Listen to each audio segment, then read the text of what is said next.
আসসালামু আলাইকুম, welcome to my another video. আজকে চলে আসলাম আমার সেই ছোট্টবেলার বন্ধু রিয়াদ এবং শরীফের সাথে দেখা করতে। আমরা বর্তমানে আছি গুলশান 2 নাম্বার। তো বন্ধু, কি অবস্থা?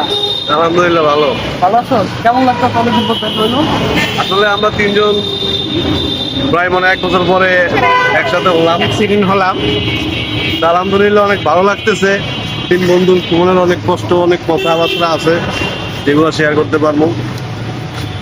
সব মিলে হইতেছে, সেটাও ভালো লাগতেছে আলহামদুলিল্লাহ। আর রিয়াদ, তোর কি অবস্থা? কেমন আছো? আমি আলহামদুলিল্লাহ খুবই ভালো আছি। আই এম মনে মনে ভেরি এক্সাইটেড। উপর দিয়ে প্রবেশ করতে পারতেছি না, বিকজ উপরে ডিপ্রেশন, ভিতরে আনন্দ। তা আমরা গল্প করবো, ভিডিও বানাবো। তো ঠিক আছে বন্ধুরা, বেশি বেশি ভিডিওটা শেয়ার করে দিন। দেখা হচ্ছে আগামী ভিডিওতে। সকলে ভালো থাকবেন। থাকবেন। আল্লাহ হাফেজ।